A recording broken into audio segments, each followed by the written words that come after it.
Yo me voy de aquí sin que nadie pueda apuntarme como un corrupto. Son las palabras prácticamente finales de Juan Diego Vázquez hoy, que se despide 30 de abril, a 5 días de las elecciones. Termina su labor, su jornada, su trabajo por 5 años en la Asamblea.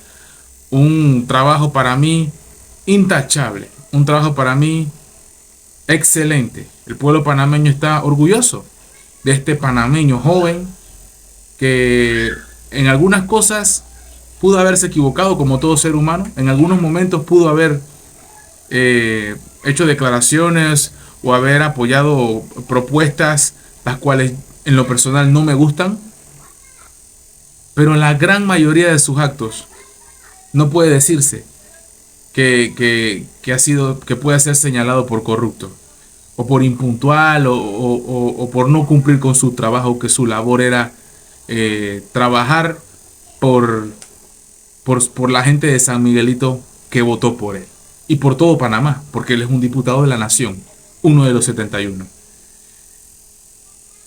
Yo me voy de aquí sin que nadie pueda apuntarme como un corrupto.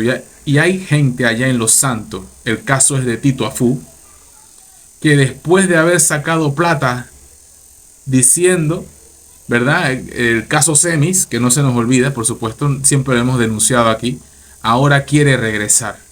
Señaló a su salida de la Asamblea el diputado Juan Diego Vázquez. Esto no puede ser permitido.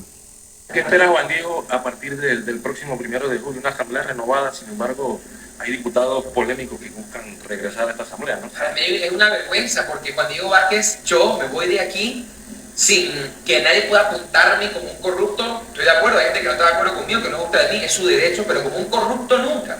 Y hay gente allá en Los Santos, el caso del señor Apu, que después de haber sacado plata diciendo ahora quieren regresar. Eso no es lo que el país necesita. Eso no es lo que el país quiere. El país requiere de liderazgos distintos, de gente nueva que se sume a otros partidos políticos, pero gente nueva que se sume a esa transformación del país. ¿Qué espera Juan Diego? Ahí están las palabras de Juan Diego Vázquez, contundentes. Yo totalmente de acuerdo, una vez más, acertado su comentario. No podemos permitir que vengan esas lacras de nuevo a la asamblea. Vamos para atrás, peor que el cangrejo, peor que la tortuga. Ya tú sabes, 5 de mayo, you know, ¡pra!